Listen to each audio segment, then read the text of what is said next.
asfalto, não, paralelamente, em todo lugar, o asfalto passa por fora da cidade. Pois e se bota no centro, no meio da cidade, isso nos traz grandes problemas. Pois é. E a cidade, quando o asfalto passa por fora, elas aumentam, evoluem, porque hoje ela passa no meio do cipó. Então tem esse clamor aqui para tirar do meio da cidade? Não, não é um clamor, é uma realidade. E só passa no meio do cipó por causa da ponte. Certo. Se não for em todos os lugares, o asfalto, se de Salvador a Paulo Afonso, nenhum lugar passa dentro da cidade.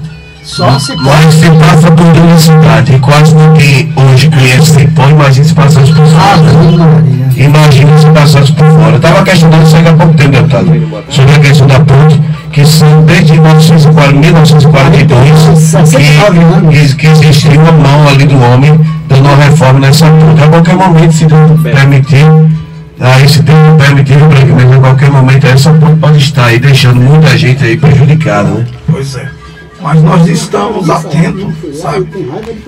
Eu tenho um compromisso com o povo de Caldas de Cipó, da região, tenho um compromisso com essa cidade, porque afinal de contas é aqui que está os restos mortais de minha família.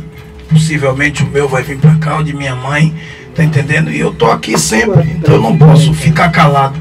Então a minha parte de deputado eu vou estar fazendo, além de estar brigando, falando com o governador sobre várias outras coisas, as etapas de projeto Minha Casa Minha Vida, tudo isso a gente está lá, né? Claro que não precisa estar divulgando, é obrigação minha. TV por causa de Cipó é obrigação minha. Eu não sou muito de estar botando papel em rua e com outdoor e com faixa, eu não gosto disso. Não gosto disso. Porque tem gente que gosta muito de outdoor. Agora, na Castro, tá um bombo lá desse tamanho, dos outdoor que fizeram há 2 anos atrás sem pagar.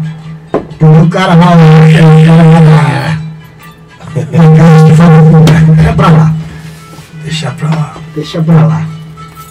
Ok, é um prazer em 4,9, mais uma vez, tem a presença do deputado Isidoro. E quiser ele com esse papo aqui é mesmo. Com certeza, sem dúvida alguma. O deputado falando, aproveitando, como é que vai lá o centro de recuperação? Meu irmão, enchendo. Agora é o Ox. Eu mandei 2 pra lá. E a droga do Rios. Os 2 vieram embora. Chegaram lá mais 2.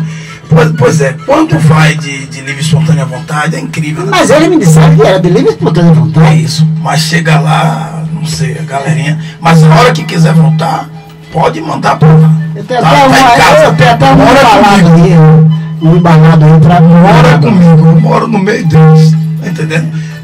O